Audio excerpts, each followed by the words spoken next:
Welcome to Disha TV. ముందుగా headlines.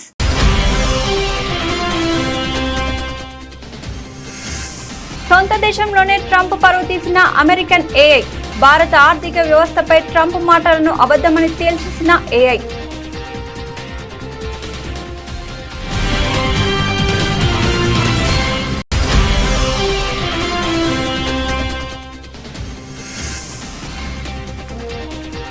పాతాళంలో దాక్కున్న వదలం. పాక్కు ప్రధాని మోదీ తీవ్ర హెచ్చరిక.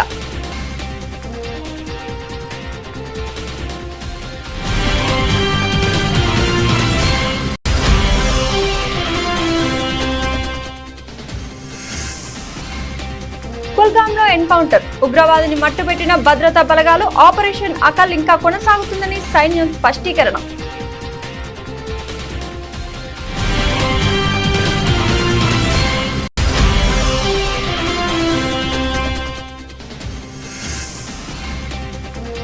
భారతదేశంలోని అన్ని భాషలకు సంస్కృతం మూలమన్న ఆర్ఎస్ఎస్ చీఫ్ మోహన్ భగవత్. ఈ ప్రాచీన భాషను ప్రతి ఒక్కరూ నేర్చుకోవాలని పిలుపు.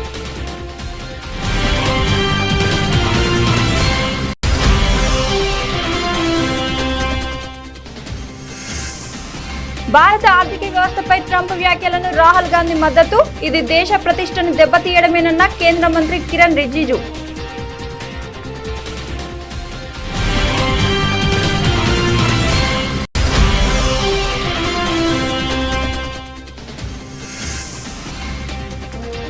ఇచ్చిన హామీలన్నీ నెరవేర్చి తీరుతాం స్పష్టం చేసిన టీపీసీసీ చీఫ్ మహేష్ కుమార్ గౌడ్.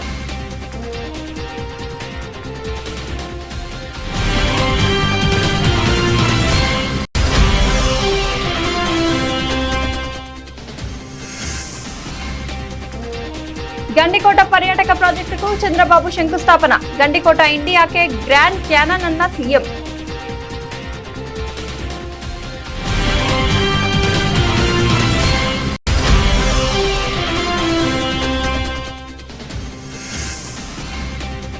ఇరవై నెలల్లో ఢిల్లీకి వెళ్లి ఏం సాధించావు? సీఎం రేవంత్ రెడ్డిని నిలదీసిన మాజీ మంత్రి జగదీష్ రెడ్డి.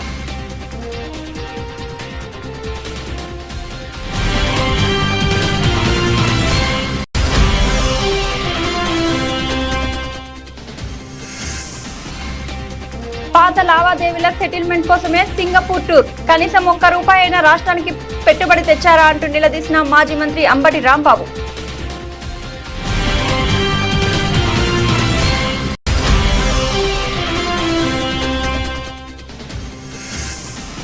తిరుమలలో శ్రీవారిని దర్శించుకున్న కేంద్ర మంత్రి నితిన్ గడ్కరీ. ఆలయ మర్యాదల ప్రకారం ఘన స్వాగతం పలికిన టీటీడీ అదనపు ఈవో.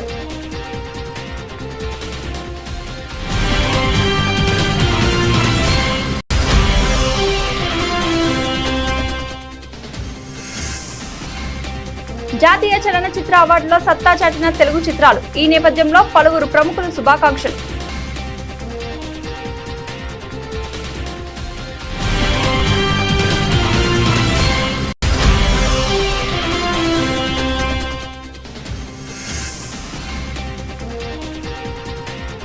ఐదో test Jaiswal half century. Bharat కు 52 పరుగుల ఆధిక్యం.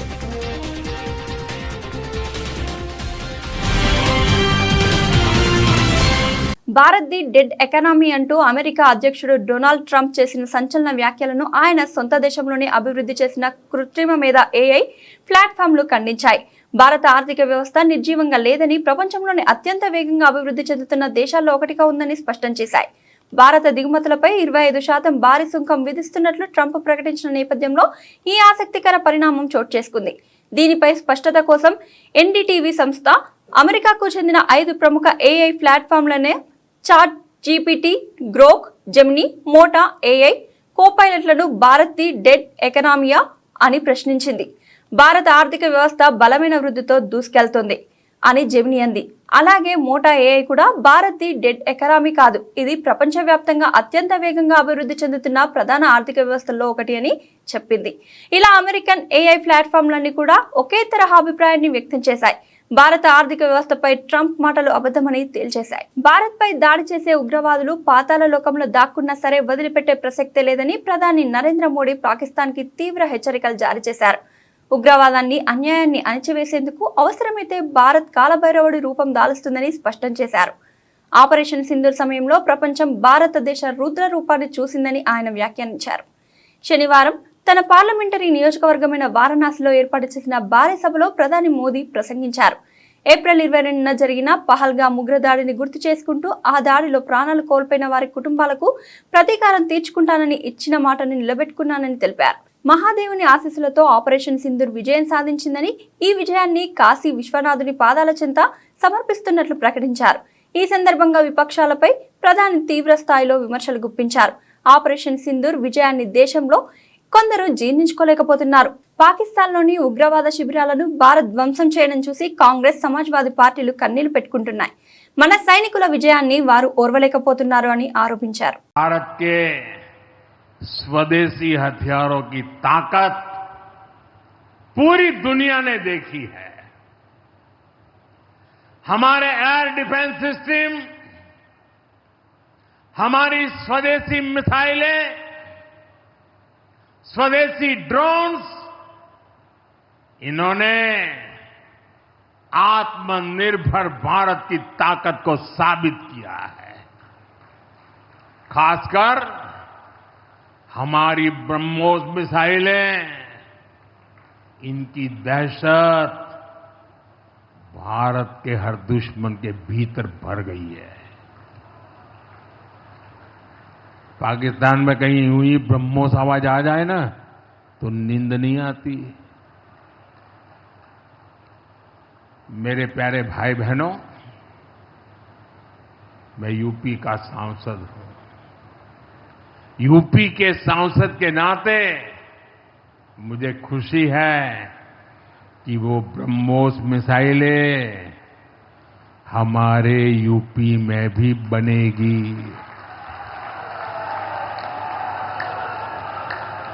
लखनऊ में ब्रह्मोस मिसाइल की मैन्युफैक्चरिंग शुरू हो रही है. यूपी डिफेंस कॉरिडोर में भी कई बड़ी डिफेंस कंपनियां अपने प्लांट लगा रही है. आने वाले समय में यूपी में बने हथियार, हिंदुस्तान के हर भाग में बने हथियार भारतीय सेनाओं की ताकत बने. कांग्रेस हमारी सेनाओं के पराक्रम का लगातार अपमान कर रही है. कांग्रेस ने ऑपरेशन सिंदूर को तमाशा कहा है. आप मुझे बताइए, सिंदूर कभी भी तमाशा हो सकता है क्या? हो सकता है क्या?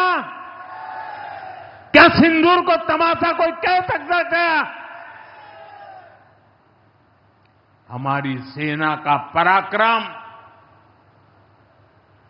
और बहनों के सिंदूर का बदला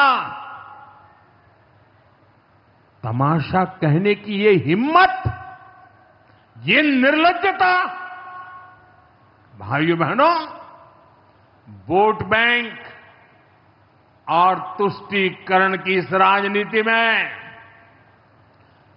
ये समाजवादी पार्टी भी पीछे नहीं है. ये सपा के नेता संसद में कह रहे थे, पहलगाम के आतंकवादियों को अभी क्यों मारा? अब बताइए, क्या उनको पूछ फोन करूं? क्या सपा वालों को मारू क्या ना मारू? జమ్మూ కాశ్మీర్లో మరోసారి తుపాకుల మూత మోగింది. కుల్గాం జిల్లాలో భద్రతా బలగాలు, ఉగ్రవాదుల మధ్య జరిగిన భీకర ఎన్కౌంటర్లో ఒక ఉగ్రవాది హతమయ్యాడు. ఆపరేషన్ అఖిల్ ఇంకా కొనసాగుతున్నట్లు సైన్యం శనివారం ఉదయం అధికారికంగా వెల్లడించింది. కుల్గాం జిల్లా పరిధిలోని అకల్ అటవీ ప్రాంతంలో ఉగ్రవాదులు నక్కి ఉన్నారన్న పక్కా సమాచారంతో భద్రతా బలగాలు శుక్రవారం గాలింపు చర్యలు చేపట్టాయి. Army, Jammu Kashmir police, special operations group, CRPF సంయుక్తంగా ఈ ఆపరేషన్ ప్రారంభించాయి. బలగాలు అడవిని జల్లెడపడుతుండగా అక్కడ మాటు వేసిన ఉగ్రవాదులు ఒక్కసారిగా కాల్పులకు తెగబడ్డారు. దీంతో అప్రమత్తమైన సైన్యం ఎదురుకాల్పులు జరపడంతో ఆ ప్రాంతం దద్దరిల్లింది. రాత్రంతా ఇరు వర్గాల మధ్య హోరాహోరీగా కాల్పులు కొనసాగాయని ఆర్మీకి చెందిన చిన్నార్ కార్ప్స్ తెలిపింది. ఆపరేషన్ అకల్ కొనసాగుతుందని, బలగాల కాల్పుల్లో ఇప్పటివరకు ఒక ఉగ్రవాది హతమయ్యాడు. ఆపరేషన్ ఇంకా ముగియలేదు అని చిన్నార్ కార్ప్స్ ఎక్స్ వేదికగా పేర్కొన్నారు. అటవీ ప్రాంతంలో ఇంకా ఉగ్రవాదులు ఉండే అవకాశం ఉండడంతో బలగాలు గాలింపును ముమ్మరం చేశాయి. కాశ్మీర్లో ఇటీవలి కాలంలో భద్రతా బలగాలు ఉగ్రవాద ఏరివేత చర్యలను వేగవంతం చేశాయి. కొద్ది రోజుల క్రితమే శ్రీనగర్ సమీపంలో జరిగిన ఆపరేషన్ మహాదేవ్లో 3 ఉగ్రవాదులను సైన్యం మట్టుబెట్టింది. వీరిలో ఏప్రిల్లో పహల్గామ్ పర్యాటకులపై జరిగిన దాడికి సూత్రధారిగా భావిస్తున్న సులేమాన్ అలియాస్ ఆసిఫ్ కూడా ఉన్నాడు. అదేవిధంగా గురువారం పూంచ్ సెక్టార్లో నియంత్రణ రేఖ వద్ద పాకిస్తాన్ నుంచి చొరబడిన 2 ఉగ్రవాదులను బలగాలు హతమార్చాయి. తాజా ఘటనతో లోయలో భద్రత మరింత కట్టుదిట్టం చేశారు. భారతదేశంలోని అన్ని భాషలకు సంస్కృతం మూలమని ఆర్ఎస్ఎస్ చీఫ్ మోహన్ భగవత్ అన్నారు. ఈ భాష దేశవ్యాప్తంగా ప్రతి ఇంటికి చేరాలని, అందరూ సంస్కృతంలో మాట్లాడుకునేలా ఉండాలని ఆకాంక్షించారు. నాగపూర్లోని కవికుల గురు కాళిదాస్ సంస్కృత విశ్వవిద్యాలయంలో నిర్మించిన అభినవ భారతి అంతర్జాతీయ విద్యాభవన్ ప్రారంభోత్సవంలో ఆయన ప్రసంగించారు. సంస్కృతం మరింత అభివృద్ధి చెందాలంటే ప్రజలు తమ దైనందిన జీవితంలో వాడుక భాషగా ఉపయోగించాలని సూచించారు. మన నిజమైన గుర్తింపు భాషతోనే ముడిపడి ఉంటుందని పేర్కొన్నారు. సంస్కృతాన్ని తెలుసుకోవడం అంటే దేశాన్ని అర్థం చేసుకున్నట్లేనని స్పష్టం చేశారు. ఈ ప్రాచీన భాషను ప్రతి ఒక్కరు నేర్చుకోవాలని భగవత్ పిలుపునిచ్చారు. आपली परंपरा, आपला हा भाव विकसित करणारी किंवा जिच्या आधाराने विकास झाला ती भाषा संस्कृत आहे. ती कळली पाहिजे सगळ्यांना. आणि तो भाव कळून त्याच्या आधारावर जीवन व्यवहार झाला तर त्यातून संस्कृतचाही विकास होईल. देशकाल परिस्थितीनुसार भाषेचाही विकास होत असतो. प्रचंड विकास जो भारताने भूतकाळात केला होता त्याच्या आधारावर सगळ्यात जास्त संपदा शब्दांची असलेली भाषा संस्कृत झाली. ती भाषा जननी सुद्धा झाली. जगातल्या अनेक भाषांचं मूळ संस्कृतमध्ये आहे. सर्व भारतीय भाषांची ती जननी आहे. ती आणखी विकसित होईल, पण ती जीवन व्यवहारात आली पाहिजे. म्हणजे ती आपल्याला बोलता आली पाहिजे. केव्हाही ग्रंथातलं बोलणं हे कमी लोकांना जमतं कोणत्याही भाषेत. जीवन व्यवहारातली भाषा ही बोली असते. त्या बोलीभाषेत सगळे लोक बोलतात. तर संस्कृत भाषा ही शास्त्राची भाषा आहे. त्याचंही अनुसंधान हे झालं पाहिजे आणि त्यातून उत्पन्न होणाऱ्या जीवन व्यवहाराचं फलित पुन्हा ती भाषा समृद्ध होणे असलं पाहिजे. ती बोलचालीची भाषा झाली पाहिजे. संस्कृत शिकवणाऱ्यांमध्ये आजही एक पुरेशा संख्येचा वर्ग असा आहे जो संस्कृत शिकवतो पण संस्कृत बोलू शकत नाही. मी स्वतः संस्कृत भारतीच्या लिखित परीक्षा शेवटच्या परीक्षेपर्यंत उत्तीर्ण केल्या चांगल्या प्रकाराने. पण मी त्याचा अभ्यास करत नसल्यामुळे बोलायचा मला असं अस्खलित बोलता येत नाही. संस्कृतमध्ये 4 वाक्य इकडून 4 वाक्य तिकडून बोलतो. कोणी बोललं तर मला समजतं. त्याच्यामुळे हे संभाषण याचा अभ्यास झाला पाहिजे. त्याकरता संस्कृत विद्यापीठातून संस्कृतची पदवी घेतली पाहिजे हे आवश्यक नाहीये. భారత ఆర్థిక వ్యవస్థపై అమెరికా అధ్యక్షుడు డొనాల్డ్ ట్రంప్ చేసిన డెడ్ ఎకానమీ వ్యాఖ్యలకు కాంగ్రెస్ అగ్రనేత రాహుల్ గాంధీ సమర్థించడం రాజకీయ దుమారానికి దారితీసింది. ఈ వివాదంపై కాంగ్రెస్ సీనియర్ నేతలు శశి థరూర్, రాజీవ్ శుక్లా స్పందిస్తూ రాహుల్ గాంధీ అభిప్రాయంతో తాము ఏకీభవించడం లేదని స్పష్టం చేశారు. భారత ఆర్థిక వ్యవస్థ బలహీనంగా లేదని ట్రంప్ చేసిన వ్యాఖ్యలు వాస్తవ దూరమని వారు పేర్కొన్నారు. సొంత పార్టీ నేతలే రాహుల్ వైఖరిని బహిరంగంగా తప్పుపట్టడం ఈ వివాదానికి కొత్త కోణాన్ని ఇచ్చింది. ఈ వివాదంపై కేంద్ర పార్లమెంటరీ వ్యవహారాల మంత్రి కిరణ్ రిజిజు రాహుల్ గాంధీపై తీవ్ర స్థాయిలో ధ్వజమెత్తారు. రాహుల్ గాంధీ చిన్న పిల్లవాడేమి కాదు. ప్రతిపక్ష నేతగా దేశ గౌరవాన్ని కాపాడాల్సిన బాధ్యత ఆయనపై ఉంది. కానీ ఆయన దేశానికి వ్యతిరేకంగా ప్రమాదకరమైన ఆట ఆడుతున్నారు అని రిజిజు విమర్శించారు. రాహుల్ చేస్తున్న వ్యాఖ్యలను ఆయన పార్టీలోని సీనియర్లే వ్యతిరేకిస్తున్నారని గుర్తు చేశారు. మరోవైపు BJP IT cell chief Amit Malaviya మరింత ఘాటుగా స్పందించారు. దేశ ఆర్థిక వ్యవస్థ చచ్చిపోలేదు, రాహుల్ గాంధీ విశ్వసనీయత మాత్రమే చచ్చిపోయింది అంటూ ఎద్దేవా చేశారు. రాహుల్ వ్యాఖ్యలు నిరాధారమైనవని ఆయన కొట్టిపారేశారు. दूसरा तो राहुल गांधी जी ने देश का खिलाफ जो बार बार बयान दे रहे हैं, ये सिर्फ सरकारी नहीं, विपक्ष के कई सदस्यों ने भी कहा है कि ये ठीक नहीं है। राहुल गांधी जिस तरीके से भारत विरोधी भाषा बोलते हैं, उसका विरोध ऑपोजिशन पार्टी भी कर रहे हैं। ऑपोजिशन पार्टी के कई सीनियर सदस्य ने भी कहा है कि भारत के इकोनॉमी, भारत का छवि को इस तरीके से दबा के कोई बात नहीं कर सकता है। भारत सबसे तेजी से आगे बढ़ने वाला अर्थव्यवस्था बनके आज खड़ा है। फिर भारत का छवि को धूमिल करने के लिए जो बात बोल रहा है, इसको मैं ही नहीं, सरकार ही नहीं, ऑपोजिशन पार्टी के भी जो प्रमुख लोग हैं, सब इसको खंडन कर रहे हैं।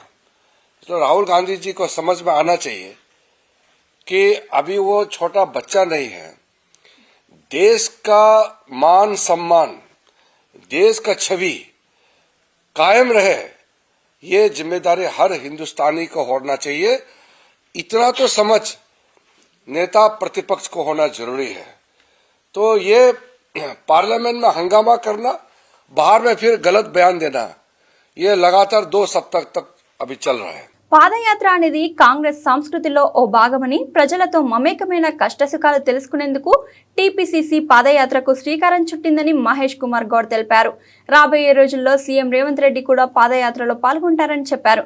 42% బీసీ రిజర్వేషన్లకు కాంగ్రెస్ కట్టుబడి ఉందని, కామారెడ్డి డిక్లరేషన్ను అమలు చేసి తీరుతామని స్పష్టం చేశారు. ప్రజల ఆశీర్వాదాలతో వచ్చిన కాంగ్రెస్ ప్రభుత్వం ఇచ్చిన హామీలన్నీ నెరవేర్చి తీరుతామన్నారు. ఈ ప్రభుత్వం మీ ఆశీర్వాదం వల్ల వచ్చిన ప్రభుత్వం, మీరందరూ ఆశీర్వదించి ఓటేస్తే వచ్చినటువంటి ప్రభుత్వం. రేవంత్ రెడ్డి గారు ముఖ్యమంత్రిగా మీ అందరి సహకారంతో ముఖ్యమంత్రి పీఠాన్ని పయనిస్తున్నటువంటి సందర్భం. మిత్రులారా, చాలా సందర్భాల్లో చెప్తాను, 10 ఏళ్ల గడిల పాలనని అంతమొందించి ప్రజాపాలన నడిపే కాంగ్రెస్ పార్టీని ఎన్నుకోవాలని తహతాలాడి ప్రభుత్వాన్ని తీసుకొచ్చిన మీ అందరికీ కూడా చేతులెత్తి నమస్కారం చేస్తా ఉన్నాను. మిత్రులారా, వాళ్ళ పాదయాత్ర చేపట్టిన కారణం గాంధీ మహాత్ముని మొదలుకొని మొన్న రాహుల్ గాంధీ చేసిన భారత్ జోడో వరకు పాదయాత్రలు కాంగ్రెస్ పార్టీ సంస్కృతిలో ఒక భాగం. ఇలా మీరు అడగొచ్చు, ప్రతిపక్షాలు అడగొచ్చు, అధికారంలో ఉన్నారు, పాదయాత్రలు ఎందుకు చేస్తా ఉన్నారని. అధికారంలో ఉన్నప్పుడే పాదయాత్ర అవసరం. దానికి కారణం, పాదయాత్రల వల్ల మేము మీ చెంతకు చేరుకునే అవకాశం ఉంటుంది, మీరు చెప్పే మాటలు వినే అవకాశం ఉంటుంది. మీతో కాళ్ళతో కాళ్ళు నడిపినప్పుడు జరిపిన సంభాషణలు, మీరు ఇచ్చిన సలహాలు, సూచనలు ప్రభుత్వాన్ని నడుపుతున్న రేవంత్ రెడ్డి గారికి చేరవేసే అవకాశం ఉంటుందనే మాట ఈ సందర్భంగా మనవి చేస్తా ఉన్నాను. మిత్రులారా, 2023కు ముందు మా అధినాయకులు సోనియా గాంధీ గారు, ఖర్గే గారు, రాహుల్ గాంధీ గారు, ప్రియాంక గాంధీ గారు అందరూ కూడా తుక్కుగూడ సభలో ఇచ్చిన వాగ్దానం 6 గ్యారెంటీలు, 42% రిజర్వేషన్ ప్రజలు నమ్మి ఓటేసినారు. కారణం, సోనియా గాంధీ గారు ఒక మాట ఇస్తే మాట నిలబడతారని తెలంగాణ ఇచ్చిన సందర్భంలో గుర్తుపెట్టుకున్న ప్రజలు తెలంగాణలో కాంగ్రెస్ పార్టీ తీసుకురావాలి, సోనియా గాంధీ గారి మాటలు నమ్మాలని కాంగ్రెస్ పార్టీ అధికారం తీసుకొచ్చినారు. రేవంత్ రెడ్డి గారు ముఖ్యమంత్రిగా, బట్టి విక్రమార్క ఉప ముఖ్యమంత్రిగా అధిరోహించినారు. 20 మాసాల పాలన మిత్రులారా, గత 10 ఏళ్ల పాలనలో ఒకసారి పోల్చుకుందాం. గండికోట ఇండియాకే గ్రాండ్ క్యానన్ అని సీఎం చంద్రబాబు అన్నారు. గండికోట వద్ద జరిగిన ఏపీ టూరిజం ఇన్వెస్టర్స్ మీట్ కు చంద్రబాబు హాజరయ్యారు. గండికోట ప్రాజెక్టుకు శంకుస్థాపన చేశారు. ఈ ప్రాంతాన్ని యాంకర్ హబ్ గా అభివృద్ధి చేస్తామని తెలిపారు. ప్రపంచంలో అతి సుందరమైన ప్రదేశాల్లో గండికోట 10వది. దీన్ని ఆకర్షణీయమైన పర్యాటక ప్రదేశంగా తీర్చిదిద్దుతామని మాస్టర్ ప్లాన్ తయారు చేస్తున్నాం. 80 కోట్లతో పనులు ప్రారంభిస్తున్నాం. అక్కడే కృష్ణదేవరాయల విగ్రహం పెట్టిస్తాం. ఒక పక్క గండికోట, ఒంటిమిట్ట, మధ్యలో కడప దర్గా, ఈ 3 అనుసంధానం చేయగలిగితే ఈ ప్రాంతం ఆధ్యాత్మిక కేంద్రంగా మారుతుంది. కడపలో నేషనల్ హైవేస్ కు ఒక ఏడాదిలోనే 12,000 కోట్లు ఖర్చు చేశామని తెలిపారు. ఆనాడు కేసీఆర్ ప్రధానమంత్రి దగ్గర నుండి పైసలు, ప్రాజెక్టులు తెచ్చుకోలేదని రేవంత్ రెడ్డి అన్నారని మాజీ మంత్రి బీఆర్ఎస్ ఎమ్మెల్యే జగదీష్ రెడ్డి గుర్తు చేశారు. ఈ విషయమై ఆయన మాట్లాడుతూ అది నిజమేనని, కేసీఆర్ 10 సంవత్సరాల కాలంలో 10 సార్లు కూడా ఢిల్లీకి పోలేదని, కానీ సీఎం రేవంత్ రెడ్డి 20 నెలల్లో 300 రోజుల పైన ఢిల్లీలోనే ఉన్నారని ఎద్దేవా చేశారు. ఢిల్లీకి ఏం సాధించారో చెప్పాలని నిలదీశారు. ఏం మాట్లాడిందో అన్నాడు. కేసీఆర్ తెలివి లేక, ప్రధానమంత్రితో ఎట్లుండాలో తెలియక పైసలు తెచ్చుకోలే, ప్రాజెక్టులు తెచ్చుకోలే, నేను చూడు ఎట్లా తెస్తున్నావు రేపు. నిజమే, కేసీఆర్ 10 సంవత్సరాల కాలంలో 10 సార్లు కూడా పోటీ ఢిల్లీకి. నువ్వు 2 ఏళ్ళు కూడా కాదు, గట్టి 20 నెలల్లో నెలకు 2.5 సార్లు పోయినప్పుడల్లా 2 సార్లు 3 సార్లు 4 రోజులు ఉంటే దాదాపు నెలకు 10 రోజులు ఢిల్లీలో ఉన్నావు. ఇంకెక్కువనే ఉన్నావు. దాదాపు 300 రోజులు ఢిల్లీలో కావచ్చు, లేదా బయట నీ విదేశీ పర్యటనలు, నీ అద్భుతమైన భాష పరిజ్ఞానాన్ని, ఆ పాఠవాన్ని ప్రదర్శించుకోవడం కొరకు. ఏంటిది సాధించింది? గప్పాలుంటే మామూలుగా లేవు.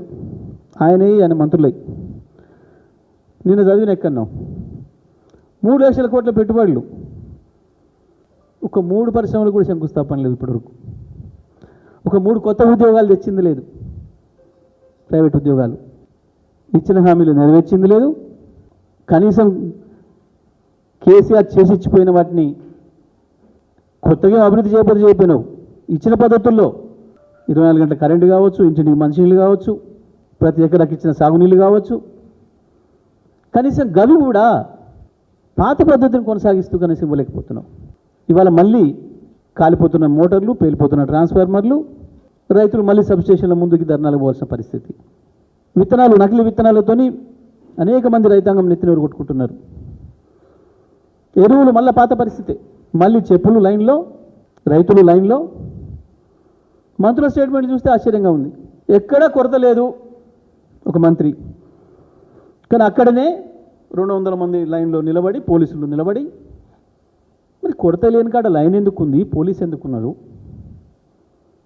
నిస్సిగ్గుగా కండ్ల ముందర కనబడుతున్న దాన్ని కూడా మాయ చేస్తాం మేము అన్న పద్ధతుల్లో. సింగపూర్ పర్యటనపై మంత్రి నారా లోకేష్ పిట్ట కథలు చెప్తున్నారని మాజీ మంత్రి వైఎస్ఆర్సీపీ గుంటూరు జిల్లా అధ్యక్షుడు అంబటి రాంబాబు మండిపడ్డారు.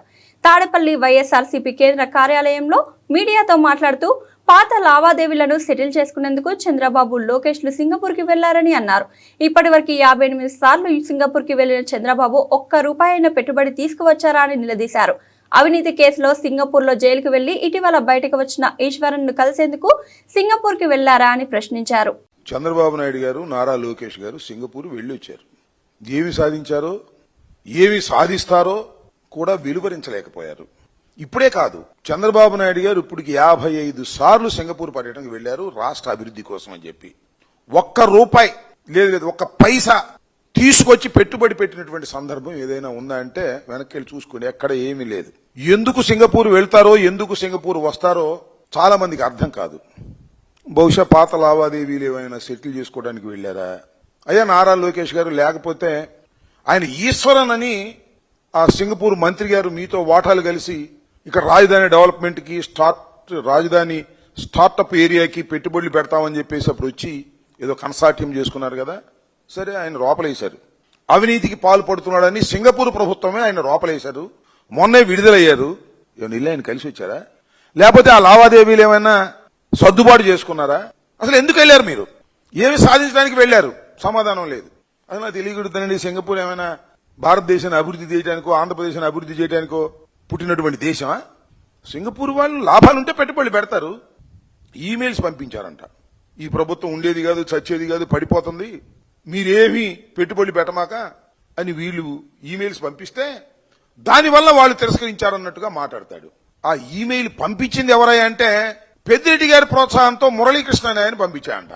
ఆయన చెప్పాడు, నారా లోకేష్ గారు, ఎవరా మురళీకృష్ణ, నిన్న నుంచి తలగా బాదుకుంటున్నాం మేము, ఎవరు పంపించారు ఏంటంటే ఎతికాం అన్ని చోట్ల, దొరికింది అని మన చెలకూరుపేట ఆయన అంట. ఆయనో ఈయనో ఒకటో కాదో నారా లోకేష్ గారు చెప్పాలి. చిలకలూరుపేటకు చెందినటువంటి మురళీకృష్ణ చౌదరి గారు, ఆయన యుఎస్ లో ఉంటాడు. 100కి 100 పాళ్లు తెలుగుదేశం అభిమాని, తెలుగుదేశం కోసం కృషి చేసినటువంటి వ్యక్తి, తెలుగుదేశం పార్టీ అధికారంలోకి రావాలని అహర్నిశలు కష్టపడ్డాడు. ఇప్పుడు మాత్రం రివర్స్ అయ్యాడు. ఎందుకయ్యాడా బాబు అంటే, చిలకలూరుపేటలో ఆయన ప్రాపర్టీని కాజేయడానికి అక్కడ స్థానిక శాసనసభ్యులు ప్రయత్నం చేశాయంట. కేంద్ర రోడ్డు రవాణా రహదారుల మంత్రి నితిన్ గడ్కరీ శనివారం తిరుమలలో శ్రీ వెంకటేశ్వర స్వామిని దర్శించుకున్నారు. ఈ సందర్భంగా టీటీడీ అదనపు ఈవో వెంకయ్య చౌదరి కేంద్ర మంత్రికి ఆలయ మర్యాదల ప్రకారం ఘన స్వాగతం పలికారు. అనంతరం ఆలయ పూజారులు గర్భగుడి వరకు తీసుకెళ్లి దర్శనం తర్వాత రంగనాయకుల మండపంలో వేద పండితుల ఆయనకు వేద ఆశీర్వచనీయం అందించారు. శ్రీవారి ఫోటో, తీర్థ ప్రసాదాలను అందజేశారు. ఈ కార్యక్రమంలో టీటీడీ సభ్యుడు భానుప్రకాష్ రెడ్డి, ఆలయ డిప్యూటీ ఈవో లోకనాథం తదితరులు పాల్గొన్నారు. నిన్న కేంద్ర ప్రభుత్వం ప్రకటించిన జాతీయ చలనచిత్ర అవార్డులో తెలుగు చిత్రాలు సత్తా చాటిన విషయం తెలిసిందే. ఈ నేపథ్యంలో పలువురు ప్రముఖులు శుభాకాంక్షలు తెలియజేస్తున్నారు. ఈ క్రమంలో మెగాస్టార్ చిరంజీవి జాతీయ అవార్డు గ్రహీతలకు హృదయపూర్వక శుభాకాంక్షలు తెలుపుతూ పోస్టు పెట్టారు. ఉత్తమ చిత్రంగా 12th ఫెయిల్ ఎంపికైంది. ఉత్తమ నటుడు విభాగంలో షారుఖ్ ఖాన్ జవాన్, విక్రాంత్ మాసే 12th ఫెయిల్ ఇద్దరు అవార్డులు గెలుచుకున్నారు. ఉత్తమ నటిగా రాణి ముఖర్జీ ఎంపికయ్యారు. ఉత్తమ దర్శకత్వం విభాగంలో సుదీప్తో సేన్ ది కేరళ స్టోరీ అవార్డును అందుకున్నారు. ఈ ఏడాది తెలుగు సినిమాకు విశేష గౌరవం లభించింది. తెలుగు టాలెంట్ తో రూపొందిన సినిమాలకు 10కి పైగా జాతీయ అవార్డులు లభించడం గర్వించదగిన విషయం. తెలుగు సినిమా విజేతలకు ప్రత్యేక అభినందనలు. ఉత్తమ ఏవిజిసి చిత్రం హనుమాన్ టీం, ఉత్తమ కథా చిత్రం screen play Sai Rajesh baby, ఉత్తమ బాలనటుడు నటి సుకృతి వేణి బండిరెడ్డి గాంధీ తాత చెట్టు, ఉత్తమ యాక్షన్ దర్శకత్వం నందు పృథ్వీ హనుమాన్, ఉత్తమ గీత రచయిత కాసర్ల శ్యామ్ ఊరు పల్లెటూరు పాట బలగం, ఉత్తమ సంగీత దర్శకులు జీవి ప్రకాష్ కుమార్ వాతి, హర్షవర్ధన్ రామేశ్వర్ యానిమల్, ఉత్తమ నేపథ్య గాయకులు రోహిత్ ప్రేమిస్తున్న. ఈ గొప్ప గౌరవం సాధించిన ప్రతి ఒక్కరికి మనస్ఫూర్తిగా అభినందనలు. భారతీయ సినిమాకి ఈ అవార్డులు మరింత ప్రోత్సాహాన్ని ఇస్తాయని చిరంజీవి అన్నారు. ఇంగ్లాండ్ తో జరుగుతున్న చివరి నిర్ణయాత్మక టెస్టులో యువ ఓపెనర్ యశస్వి జైస్వాల్ అద్భుతమైన పోరాట పటిమ కనపరిచాడు. క్లిష్ట పరిస్థితుల్లో అజేయ అర్ధశతకంతో నిలవడంతో రెండో రోజు ఆట ముగిసేసరికి టీమిండియా పటిష్ట స్థితిలో నిలిచింది. వెలుతురు సరిగా లేకపోవడంతో అంపైర్లు ఆటను ముందుగానే నిలిపివేయగా భారత్ తన రెండో ఇన్నింగ్స్ లో 2 వికెట్ల నష్టానికి 75 పరుగులు చేసింది.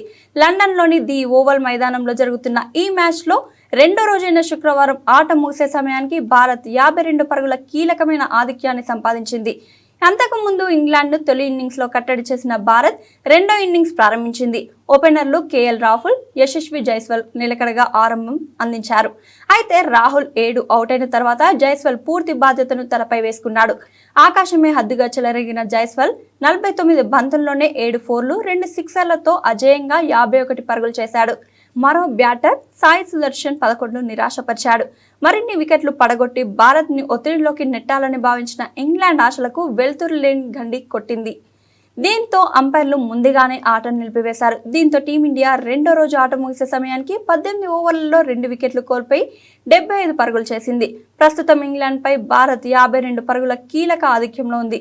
మూడో రోజు ఆటలో ఈ ఆధిక్యాన్ని మరింత పెంచుకోవాలని, భారత్ త్వరగా వికెట్లు తీసి తిరిగి పోటీలోకి రావాలని ఇంగ్లాండ్ భావిస్తున్నాయి. మూడో రోజు జైస్వాల్ మిగతా బ్యాటర్లు ఇదే జోరును కొనసాగించి భారీ లక్ష్యాన్ని నిర్దేశించాలని అభిమానులు ఆశిస్తున్నారు. వార్తలు ముగించే ముందు హెడ్లైన్స్ మరొకసారి చూద్దాం.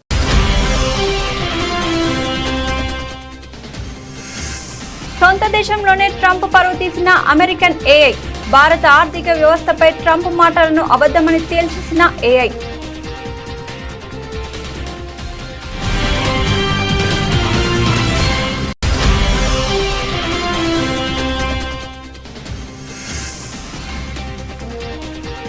పాతాళంలో దాక్కున్న వదలం, పాక్కు ప్రధాని మోదీ తీవ్ర హెచ్చరిక.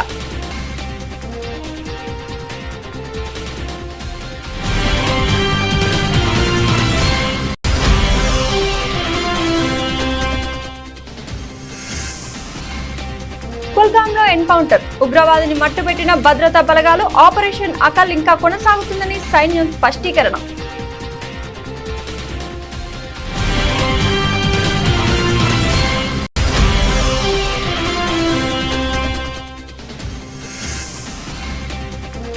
భారతదేశంలోని అన్ని భాషలకు సంస్కృతం మూలమన్న ఆర్ఎస్ఎస్ చీఫ్ మోహన్ భగవత్. ఈ ప్రాచీన భాషను ప్రతి ఒక్కరూ నేర్చుకోవాలని పిలుపు.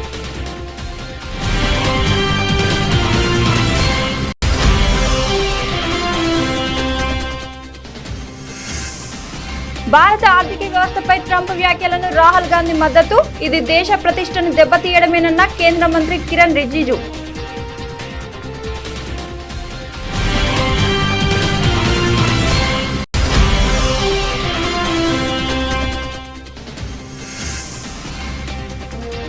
ఇచ్చిన హామీలన్నీ నెరవేర్చి తీరుతాం స్పష్టం చేసిన టీపీసీసీ చీఫ్ మహేష్ కుమార్ గౌడ్.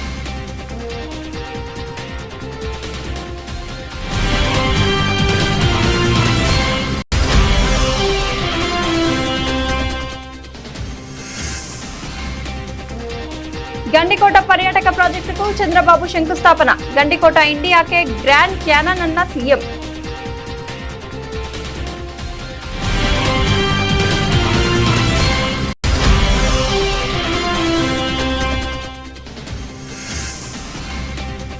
ఇరవై నెలల్లో ఢిల్లీకి వెళ్లి ఏం సాధించావు? సీఎం రేవంత్ రెడ్డిని నిలదీసిన మాజీ మంత్రి జగదీష్ రెడ్డి.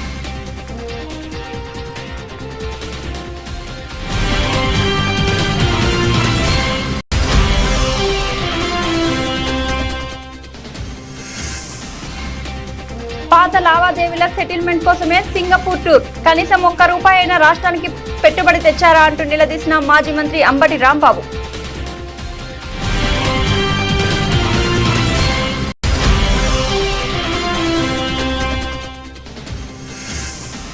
తిరుమలలో శ్రీవారిని దర్శించుకున్న కేంద్ర మంత్రి నితిన్ గడ్కరీ. ఆలయ మర్యాదల ప్రకారం ఘన స్వాగతం పలికిన టీటీడీ అదనపు ఈవో.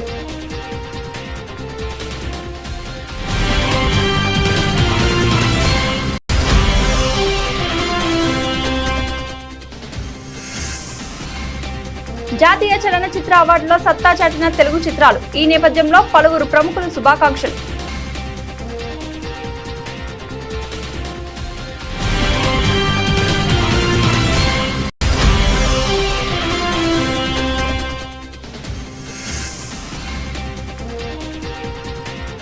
ఐదో test Jaiswal half century. Bharat కు 52 పరుగుల ఆధిక్యం.